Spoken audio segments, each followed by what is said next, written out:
Thanks for coming back after lunch. This is going to be an incredibly dynamic, wide-awake presentation full of excitement and laughter. As you'll learn in this next session, our speaker is skilled across nearly all aspects of our industry. She's designed, built and managed many performative sites in the public and private sectors. This makes me consider whether user experience specialists are really generalists in everything else. Let's find out. Please put your hands together for Claire Moava-Sherrington.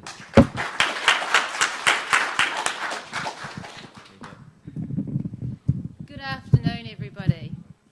Thank you. Did everybody have a good lunch? Yeah, we're going to stay awake for a whole hour? We all right? Okay. So my session today is an intro talk about UX. It's not focused particularly on Drupal, but it's focused on actually getting you to understand what UX is, why we do it, and hopefully some tips and tricks and tools to actually get you started with some UX. Does that sound good? Is that what we want? Excellent, you are in the right place. So to get us there today, we're going to explain what it is. I'm going to give you an example of a UX problem, just to resonate actually what it is. We're going to have a look at the different steps in UX, because it's just not one activity, it's many parts and many activities. Also, I think it's really important to say that there is challenges with UX. So who am I? Who's this funny lady standing up here in front of all of you with a Kiwi accent? Well, I've been in this industry 12 years now, over 12 years. I've kind of bounced around a bit. I formerly trained as a developer in C in the 90s, and I also did graphic design and found that quite boring. Then natural progression, project management, and then also into analysis, and kind of dabbled a little bit in data mining. I was really lucky to be able to work in the private sector and the public sector to really understand different users and different needs. Also, I think that helps me in this role is I've actually worked as, in customer service. I stood behind a counter for every Saturday and Sunday in my, when I was doing my uni degree. So I understand what people want around customer service. Also, I really love academia. I've got a degree in computer science and I've just finished a master's, so I'm really interested in research and why we do these things and actually how other people have found research improving their theories. So that's me in a nutshell. Also, in my spare time, I am a dead keen mountain biker. You can see on the left there's my mountain bike kind of perched on a nice cliff face, and my two beautiful cats, Queen Tash and Stumpy. Key supporters in my career, those two cats. Now let's get on to something more serious. Now, user experience and its design. Now, what is it? I know we all banter this term around, UX. God, is it just another fad? Is it just something else? Well, really, simply, it's how we feel about something. When you go to a user website or go to a shop and you have that, oh, stink, oh, man, that was really awesome. That is the nutshell of UX. So a really simple diagram, you kind of, oh, this is terrible, oh, and then you have an experience and then you feel happy about it. That's the feeling about a user experience. That is the feeling about a product, system or service. Now I know that's kind of a bit holistic and high level, so we just take that down to technology level, and it's simply a person's experience with a system, may it be a website, may it be a bit of software. It's every aspect of that bit of software though. It's the interface, it's the visual graphics, the colours. It could be a cultural, using the wrong colours and it makes somebody feel not so happy about what they're doing. actual physical interaction. Are you making them click on a button here and the next button's over here, and then you're giving them bad instructions, or you might have designed a system for a desktop and you're making them use that on a mobile phone. It's just not the same.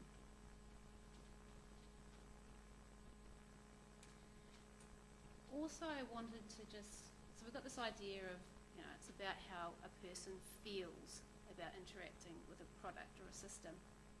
I think it's also important to point out that this is actually just a little bit of a bigger problem. Originally, when I started out in the 90s, I did quite a lot of work academically in human interaction. And this diagram up here kind of gives you the wider circle about human interaction beyond technology. So if you look at the bottom half of that circle, our focus is digital. And so you can see there that's like customer service and reading online. Some of the examples we've already talked about. But gaze your eyes up to the middle and up to the top there. I think we can all resonate with the fact that you've rung up somebody on the phone, maybe a tax department or, maybe a travel company, and you might not have a good experience because you're, pushing, please push 1 for this. Please speak what your problem's about. So it's not quite digital, but it's still about the experience. My favourite is door handles, actually right at the top there. I've had, is it push or is it pull? So that circle there, what we're dealing with is a little bit. There's a wider world out there too. So it's also, I think it's important just to remember that when you're dealing with your little UX problem, that actually the world around us has got there's many, many problems out there.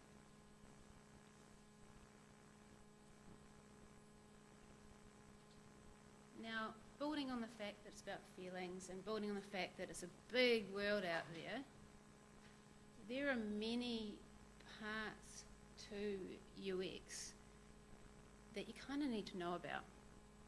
So even up here, I was building the slide and actually had other ones I wanted to put on there, like customer service, actually knowing how to deal with people. I think that's really important. But you just look up here, library science, information architecture. What I'm meaning there is how we put the information together. That's a big part of UX. If we've got any marketers in the room, market research and analytics, that's really important. What users have previously done on a website, what's their behaviours, can we track that? And if we've got any communications project managers, directors, we all know that communications is really important because we need to communicate this to clients and then end users, and then the person who has to pay the bills. So there's a lot of aspects to UX that you kind of need to just have a handle on. I think from my background, I'm very lucky because I've been able to work in some of these areas. But it's something you can always build on and read on and ask Google. So I want to move on that we know what it is now. We know that there's many components to UX, but why should we do it? One of the biggest things I've found in the last couple of years is actually selling UX to a product owner, a project manager, a client, even sometimes other members in your team. Why do you want to do the UX stuff? It's kind of like, yeah, we know what we're doing. God, I know how to build that. I buy books online. Sure. So this slide I've actually used quite a lot externally and internally to just say, hey guys, it's about customer loyalty. If you've got a happy customer, are they going to use your product and service again? Pretty much. And they might even tell their mum and their friend to do it. Hey, this is a really good site, really easy to use. I've done it myself. And for more of the money-minded aspect of selling, return on investment, conversion rates. If they're happy with the site, they're going to come back and they're going to probably make their order bigger if it's an online site. Conversion rates, you're building up your client base. 3, I think this is a two-way street, productivity and efficiency. So what I mean there is, you've got an online site, you've got this Drupal site, and people are maybe buying books on it, and they don't need to use the feedback as much. So, oh, I can't do this book transaction because the site is really hard to use, so they email you. Or they might ring you and say, oh, I can't manage to get XYZ, I can't add shipping. If your site was easy to use and you understood about the user, you might see a drop in those calls. And also, flip side for me, as a user, if you had the site that was easy to use, it saves me time. So I'm a busy person, I'm off mountain biking, and if a site's really quick and easy, yes, that's going to be the site I'm going to use. And finally, happy customers. Well, what can I say about happy customers? They keep coming back. Happy team, that's what we want. We want to retain our clients. So I really recommend that. That's actually worked really well. Those 4 points really can help you get a little bit more UX in that project and then support its importance. Now, I want to change gear. I actually want to talk about a problem. Let's have a look at a classic UX problem. Now, Wellington, I'm from Wellington, it's the capital of New Zealand. We've got 400,000, it's a fantastic city. In summer we have events and we have music and we have wine festivals, and it's just absolutely stunning. It's all across the city, it's very diverse, but I have got a really busy calendar and I've got lots of friends. I want to go to these events with my friends and I want to know where they're located. But lucky me, Wellington City Council has put out a phone app to tell me where all the events are, what they're about. Lucky me. Excellent. I was so excited about 2 months ago when this came out. I could put it on my phone, my Android. I was like, yeah, I'm going to know where to go and I can share it with my friends. Choice. So here's the phone app. Okay, it's called Summer City. We do have fine weather in Wellington. And, it kind of tells me the dates and you kind of scroll up and down like this. So, oh, that's quite cool. It's kind of in date order, so that's kind of a bit of a plus, isn't it? And I can refresh it. That's kind of good. Oh, okay. I like Lost Bird. Okay, I clicked on one of the offerings from the first screen, and it's telling me that this is the screen I get. There's no location on there, how long it's going to be. So, oh, okay, that's kind of cool. Just tells me about it. It's all right. I'm thinking about I might find out where the location is, or I might share it with my friend, or see how busy it's my calendar. I thought, oh, that button at the top, that kind of looks like the next step. So I kind of came up and went, oh, add to favourites. Okay, yeah, it's kind of cool. Come back later and compare to other events I like. Share by email. It's not bad. I could share with my friends by email. Facebook. Not all my friends are on Facebook. Twitter, maybe. And then messaging. I'm like, how do I know where the event is? How could I maybe save it into my calendar? Just to see if I've got anything else on. So it's kind of like, mobile phone app, location. So I didn't feel like I got the best user experience out of this application from the council. I was a bit disappointed. I had all these high hopes. I was like, this is a classic kind of example for UX. It's like they didn't think about this is a mobile thing, and you might want to actually use it on location and as you're walking around. And for me, this lovely machine is also my diary. So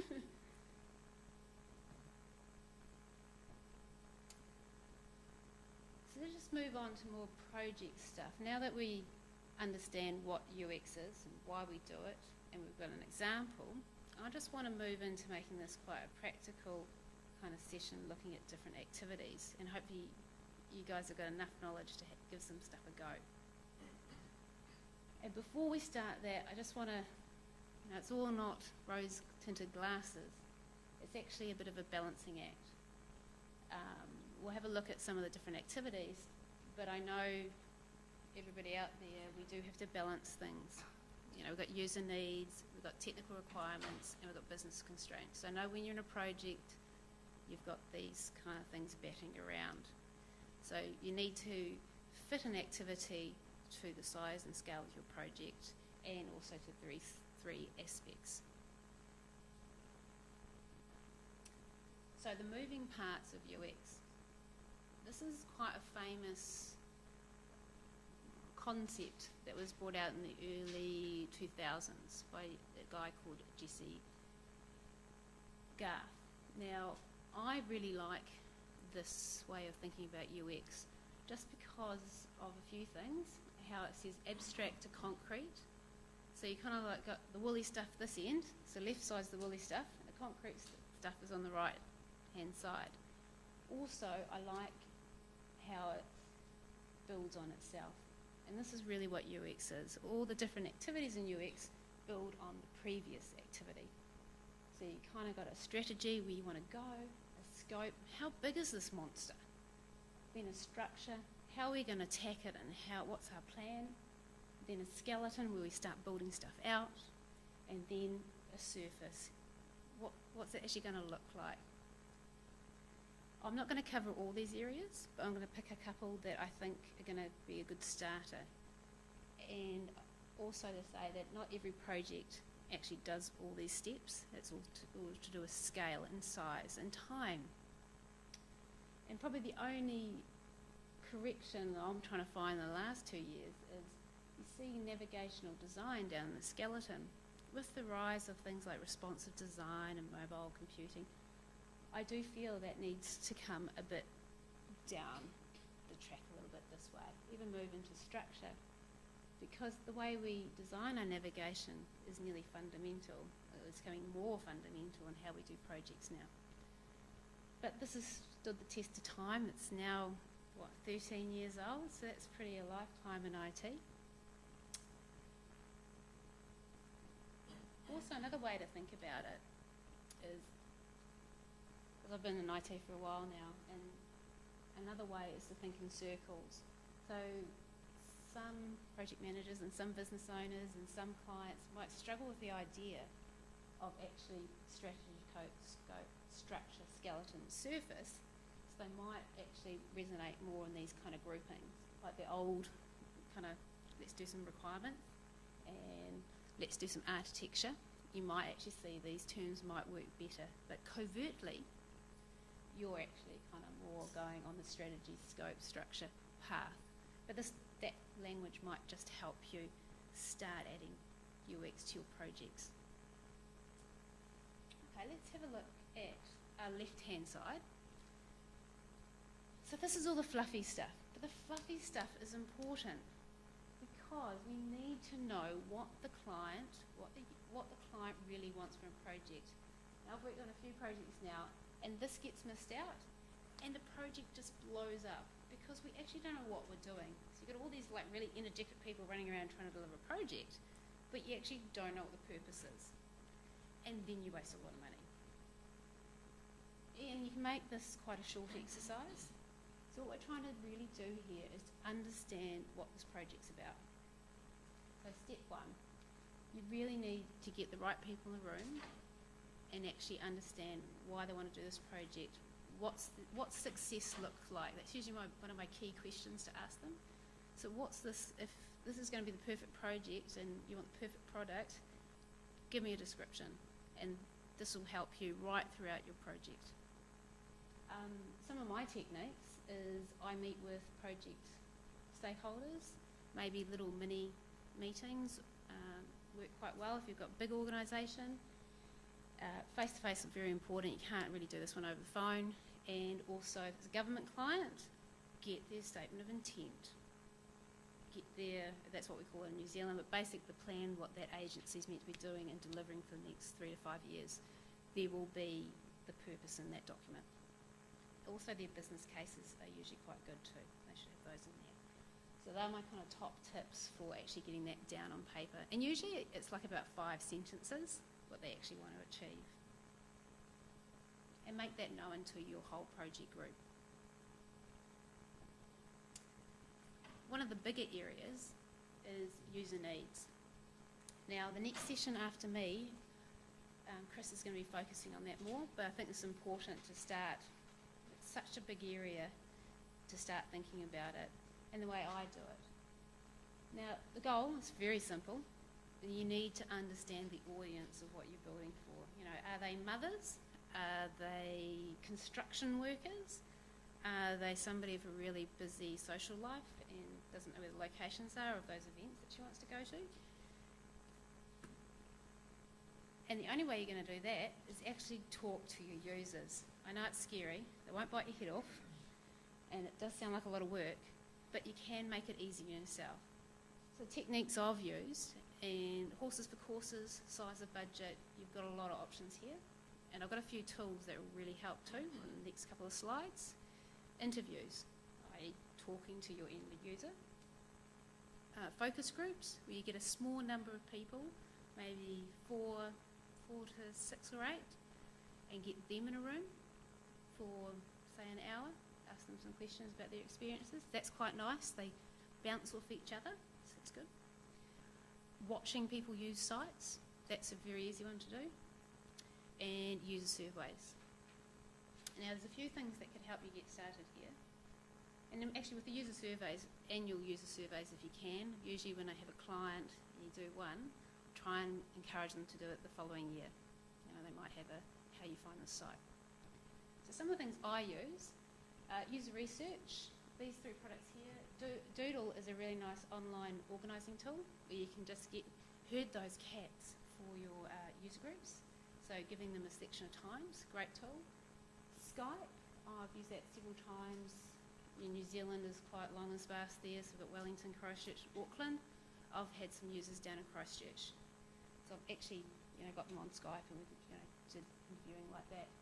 The product to the right is a really interesting one. I just wanted to mention it, is when you transcribe, say, an interview or a user group, this here is an open source bit of software where you put your words in, basically, and it comes out with themes. So it's a really nice open source tool that I've used a lot in research now, and it's really delivered. A bit hard to get installed sometimes, but, persevere and you'll get a really good set of results. But there are many tools. Like I haven't really settled on one good voice recording tool. So if you're in an interview and you want to record, I've got one on my phone, I've got a laptop. So there's many out there. I haven't really found one I liked. User surveys, well, hey, what can I say? Drupal. I've used user surveys web form module many times before, and I find it absolutely fantastic. So setting up a survey on the site you might be replacing, or community site, that's the audience you're trying to target. You're looking to actually have a look, ask them questions about what you think of the site or what you think of the process, and basically, you could leave it there and rerun it the next year. So the client really likes stuff like this. It's like, survey for this project, but then they can rerun it and benchmark it the following year. Again, there's other products out there. I thought I'd mention that one because that's also one I've used in the past.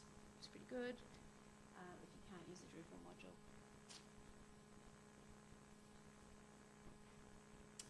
Okay, so we're just going to move along from scope a little bit, and we're going to look at the kind of requirements area now.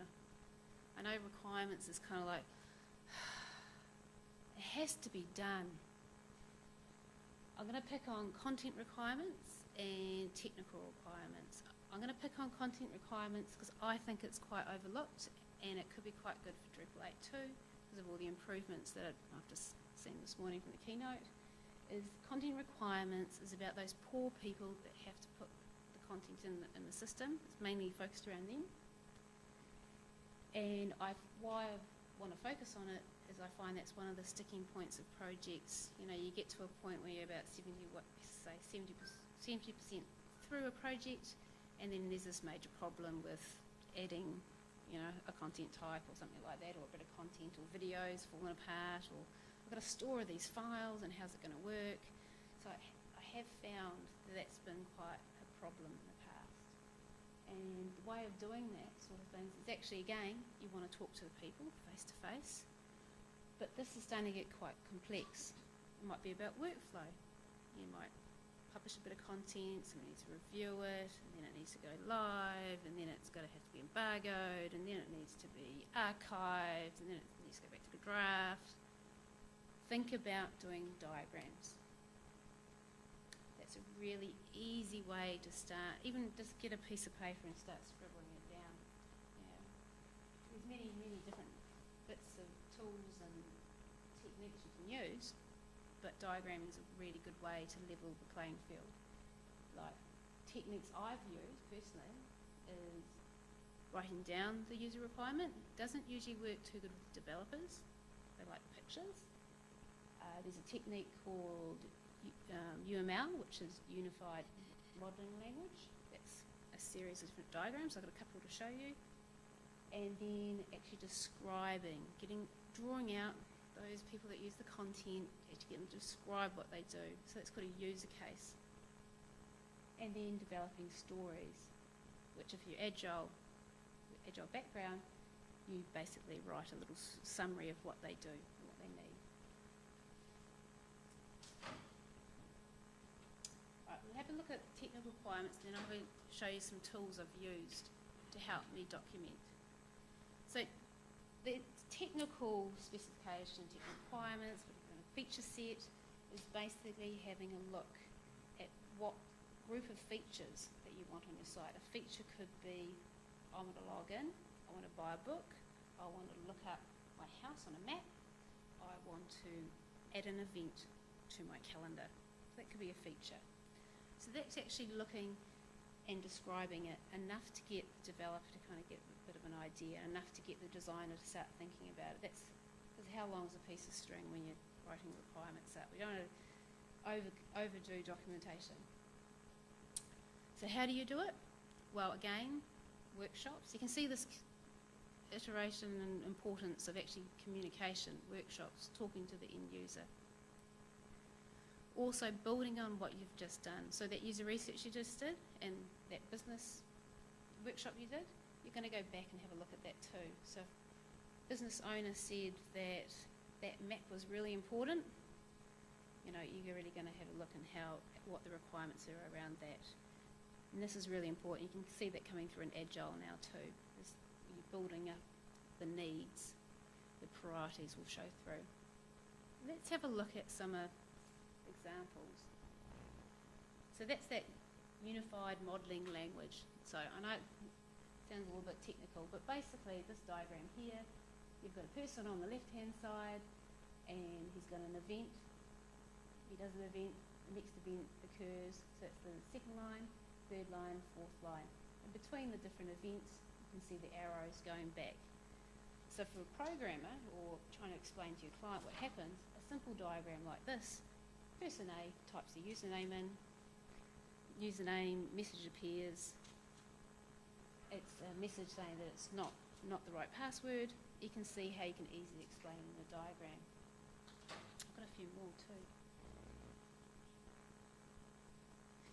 Door photography. So again, this one here is about a customer, and it's a telephone catalogue, and it's the sorts of things a customer could do in this certain website, telephone catalogue, check status, place order, full orders, establish credit. And then there's another one, again, quite similar. This website, or this activity's got a shipper, a salesperson, a supervisor, and the salesperson can place a recurring order. So kind of you can build up and see from a diagram what one actor's going to do. And again, you don't need all the Flash software. These three here, I've used these in the past. Inkscape is an open source graphic software. It's quite an all-rounder. I quite enjoy using it. Microsoft Visio's been around for a really long time. Again, it's very good for doing UML. And my favourite at the moment, because I seem to change around a little bit, is My Balsamic. It does this sort of diagramming, and you can do wireframing.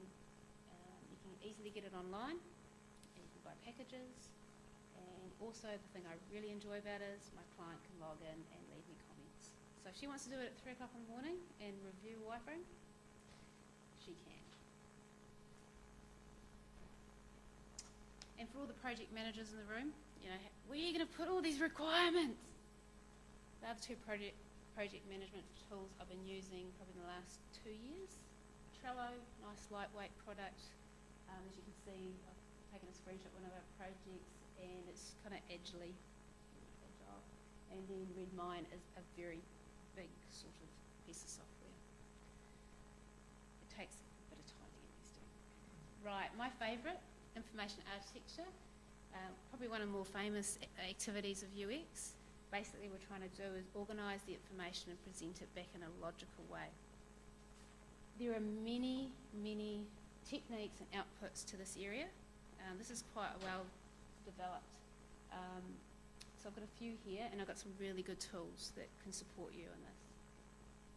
Analytics, again, going back to the website, seeing how somebody's used the website before. What are these searches? What's the top 10 searches of this website you're rebuilding? So if it's a book website, are they always going to find categories? Is there some popular categories? You might want to look at that and how you can present that better in your new site.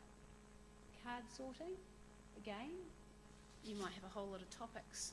You know, going back to the book example, you have a lot of categories: cars, animals, fruit, and then automobiles, bikes, and you might want to get all those pieces of, all those topics on pieces of paper and get people to start grouping them. It's a really interesting exercise. And then seeing what your competitors are doing. That's also another interesting way of seeing how other people organise information. Outputs, sitemap, evidently where all the information sits, and maybe a content model, how the bits of content relate to each other.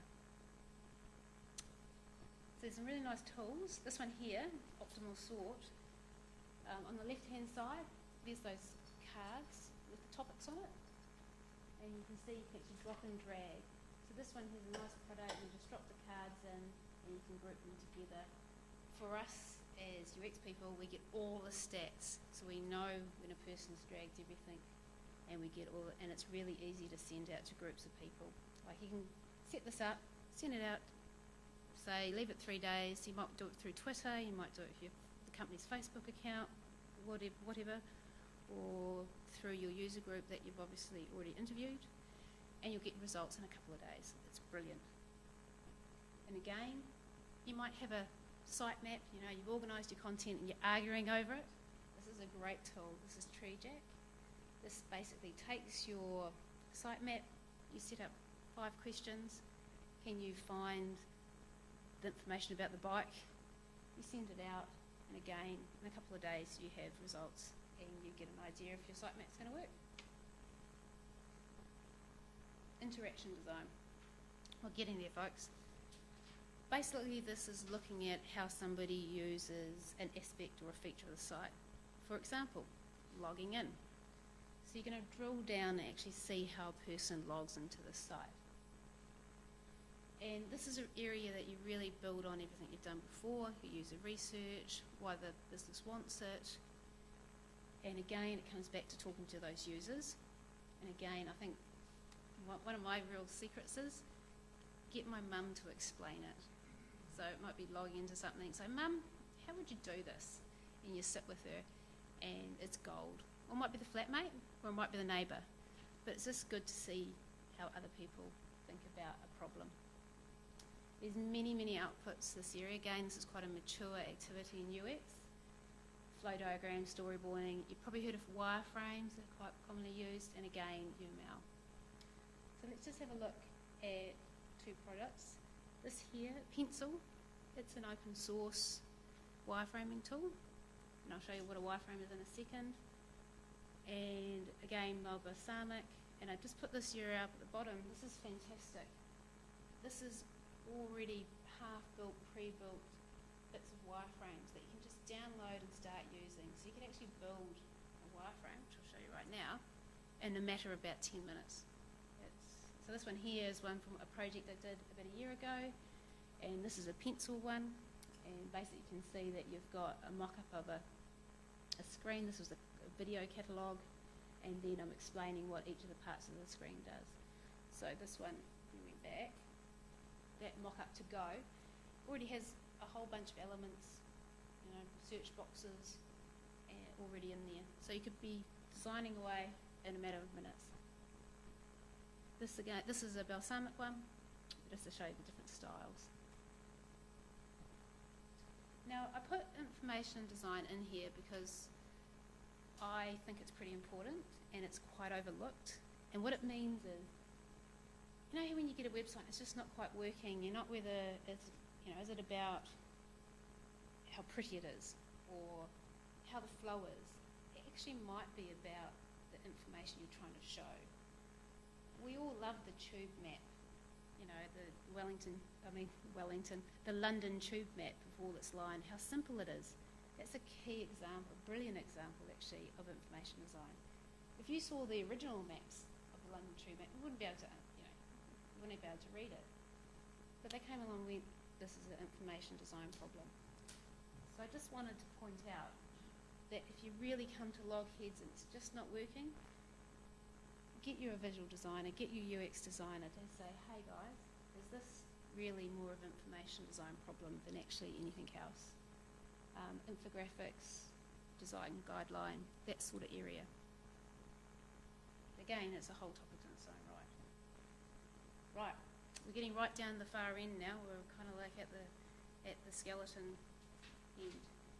Interface design. You're going, well, what's the difference between this and interaction design? I don't know. This is actually bringing it all together. This is actually about getting into a prototype, getting all those different aspects together and making it cohesive. You know how you get some sites and there's one bit that's really, really cool, and then there's another bit that's totally different. You kind of go, oh, I'm using this bit, and it's really, really good, oh, excellent. And the flow's all a bit off. Usually it kind of says to me that they haven't quite done this area quite right. And I do find one of the, and this is actually quite hard to get time and money in a project because it's near the end, and or, you know, this seems like a lot of money to do a prototype, and, you know, you get that kind of pushback. I'd really think about prototyping. I've got a few ideas there. These two here, Introducing IQ is a New Zealand company from Wellington called Boost, and you can actually do screenshots and run people through things. So kind of a mock-up based idea. By Balsamic, you can use another product on top of it and actually do run-throughs of things with using wireframes. That's one way of doing it. And then there's also this product here. Again, a different way of thinking about it again, but you still get feedback, so it's good in a couple of days, overnight sort of thing. And Chalkmark. So basically you can give the user a task, go in, this looks like everybody wants to press that button, sign up, say to banana.com, and you can actually track the user's behaviour. Really nice. Navigation design. Again, I'm not quite sure if Jessie's got it right now with all this new technology, but this is actually looking at how everything fits together. So how many levels deep of navigation should a phone have? Should it even have navigation? Should it be a drop-down menu? Should it be just search? Those big questions. I think user testing is quite important in this aspect. And again, mock-ups. So going back to Chalkmark, going back to this sort of product that will help you solve this problem. Right, now coming to the end. I haven't bored you to death, but we've got you too excited. I've got to let you down easy. There are some challenges. I've found with UX some challenges, but not to put you off. Project methodologies, team buy-in, and working in a multi-vendor environment. Project methodologies, everybody here, you know, you've heard of Agile, there's iteration, there's waterfall. They all attack UX in a different way. So for example, Agile is quite good for UX, but what I've found is that those project managers and business owners kind of get a bit confused. Why are we paying for UX at the back end of a project? So usually you kind of, at the start of the project, oh, this is a really good idea, yeah, UX. let's do it right through the project. But about 70%, 80% mark, they don't really want to pay for it anymore, and it's like running over, and they want to, features. So I find that hard, really, really hard. And just where it fits in. Team buy-in. Again, you've got your internal team. Some people might not really understand what UX is, so they're kind of like, ooh, what's this new dark art going on here? Ooh, I don't know about this. So I find that you do spend a bit of time educating even your internal team, going, hey, it's about the users and it's about this. So to help that, I'd actually do a little session at the start of a project if you are taking on that UX role. Just really explain it. Use a couple of these kind of slides. Easy. And then finally, multi-vendor, kind of you have a big project and you've got UX involved. You might have a digital design agency. You might have somebody specialised in search engine optimization. Then you've got a developer. Everybody's got their own idea about it. So it's really hard. And some other challenges, I've kind of brought this up already. Responsive design. There's many different breakpoints in all these different size screens and different purposes. Mobile phones is about being on the go.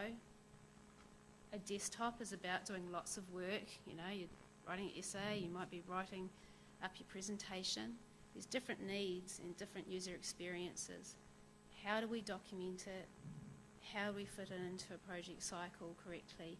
How do we support the developers to get all those different requirements and user experience documented? It's been very challenging. And just some other ones I just wanted to throw in there. The technology around the Internet of Things and how that's progressing and how the user experience will be evolved from that. And basically what I mean by Internet of Things is, my cup is going to talk to the beaker in the end, and my fridge is going to talk to my shopping list on my phone. How is the user experience going to be evolved when you have such a different sorts of items relating to each other? Server design, that's more the end-to-end. Bless us, we're IT.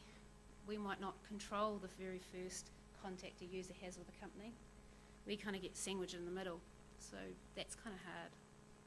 And then again, accessibility needs, we know it's all important, but it kind of gets shoved down here somewhere, and at some point that's going to be more of a problem, I think, with laws changing and governments making it more of a mandate. So in conclusion, it's kind of like leaving a sad note, but in conclusion, you're designing an experience. Remember, let's go back right to the beginning. It's about that feeling. You're trying to make that customer happy. Just remember that. Happy customers. And there's many steps in the UX process. Now, don't beat yourself up if you don't do all of them, but I hope I've picked a few today that I feel are really essential, especially user needs and knowing where you're going. And just start and grab one of these tools and have a go. And trying to get a few people at your work to buy in to UX too will really help. Start a little group at work or just with your other peers. And I really do want to say there are some challenges, but they can be overcome. Maybe 5 years ago, there were other challenges. There were really little phones, that weren't smart. So over time, we have different challenges and we'll overcome them. Now I have got some time for questions. How's my timekeeper? Good. Oh, good. Yep, good. Oh. Questions good. Okay. Has anybody got any questions, or is everybody asleep? Down back.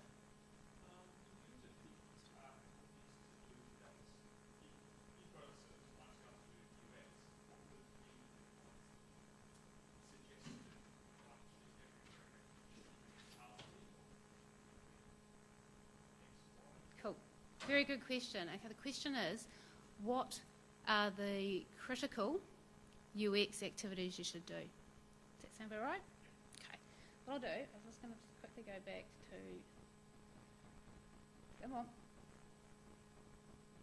slide. I think it was going to take, here, right.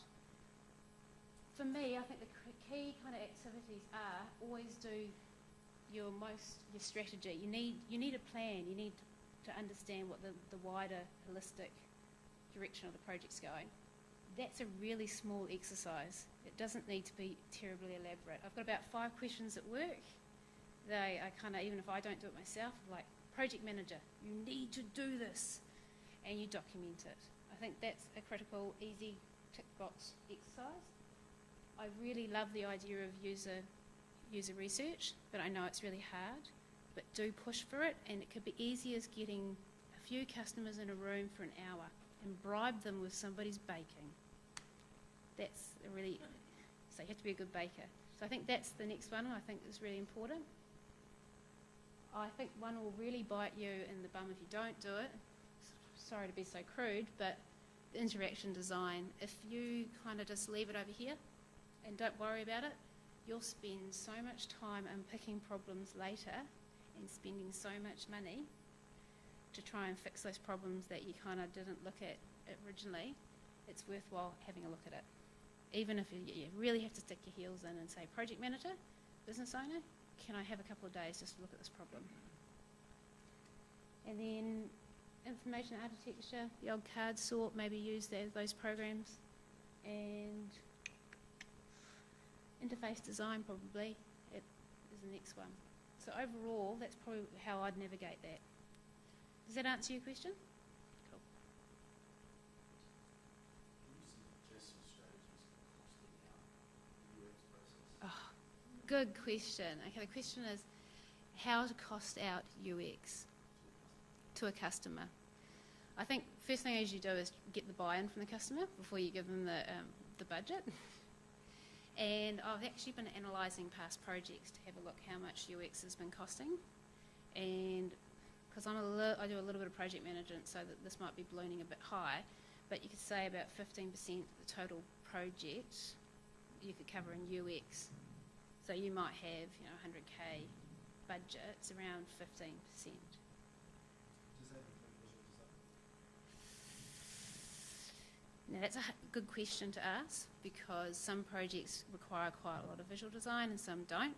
So if it's quite a basic one, yes, but I have been in situations where, real glossy sites and you're going to have lots of that kind of, you could blow out to 20, easy. It also depends what designer you have too.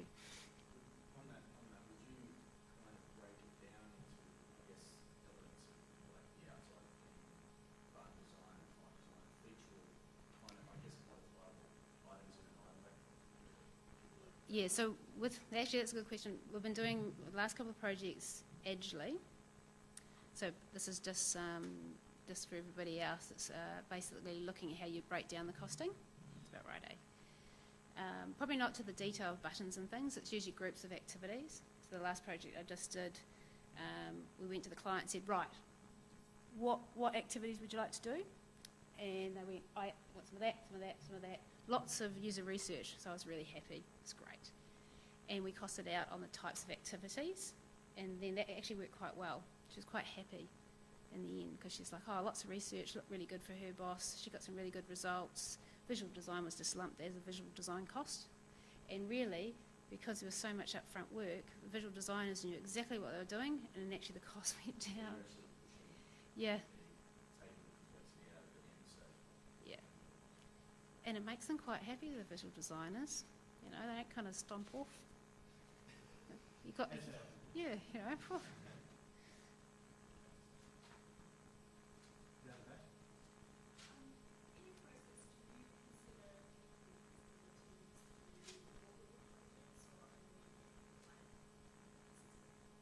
Okay, the question is, in my projects, do I consider accessibility issues right through the project? Now, for me, personally, I've got an uncle that's blind, and so personally, I try my best to always do, because I already know what his needs are, so that particular user case is quite close to my heart. We have many government clients in Catalyst IT, so actually accessibility is quite important, and it's really nice to be able to do those requirements.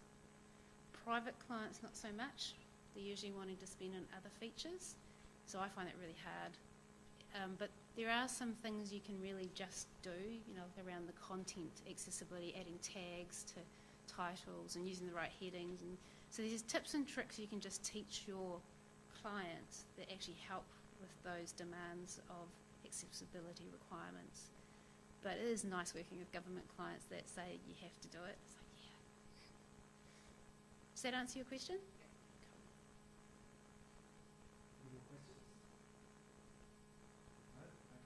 Cool. I am off the hook. And if you've got anything, other questions, please just come find me. I'm happy to chat. Okay, so we'll break. I think we'll break into tea. So next is Christy, who's going to carry on the UX discussion with, I think, a focus on user research and a few other things he's going to pull out a bit more. Yeah. Great. Thanks very much for that.